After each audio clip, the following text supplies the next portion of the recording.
kung kayo ay constipated, pwede nyo siyang itry. Pwede din to sa mga acidic. Every morning, instead of black coffee, nag-switch ako sa tsaa. Ito yung iniinom ko. Paragis herbal tea siya from Chef Aboy's to. 10 sachet yung laman nito. Dalawa na lang yung natitira. Marami kasing health benefits to, te. Kapag siguro nagkakaedad na talaga. Nahihilig na sa ganito. Dati kasi, te, hindi ko talaga ako mapapainom ng tsaa.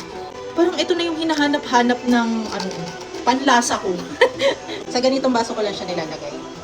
Nagkakape pa rin ako mga te, pero itong herbal tea, talagang hindi ko siya tinatanggal sa everyday routine ko. Once a day ako umiinom nito.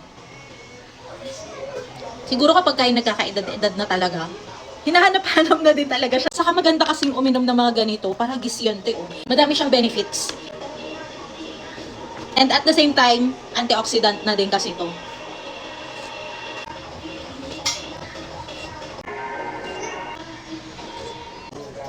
Alam niyo, hindi kayo mahihirapang inumin tong tsaa na to kasi hindi masagwa yung lasa niya, te.